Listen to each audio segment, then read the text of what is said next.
Hi, I'm here today to talk about blending your hair topper.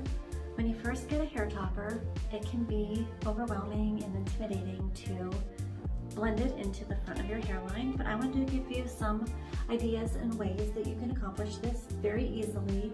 I'm going to use this UniWigs topper. It's Aura. It is 12 inches long and it's 211 espresso brown.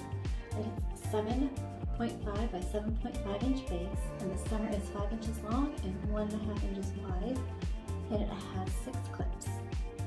It's 110% density and 100% Burmese human hair. And I'm going to show you how to blend this with your hairline. And we're going to take this first clip.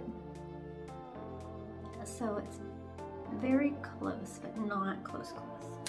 And then kind of just pop the clips down. And it's all in. So you just kind of want to pull a little bit of your hair out over the topper, and you can see how well it blends.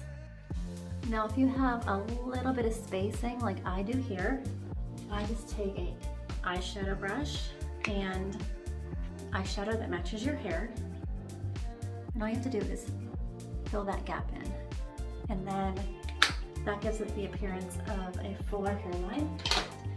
You could also like braid this. You could braid it and then pull it back. You could do like a half updo. Anything that you want to do, you can do with your hair topper. There's many options. Don't feel intimidated. Don't feel overwhelmed. Just try some things out and go out in the world and live your life, and everything's gonna be fine. Nobody's gonna notice. Nobody's gonna even pay attention. All right, thanks for watching. Bye.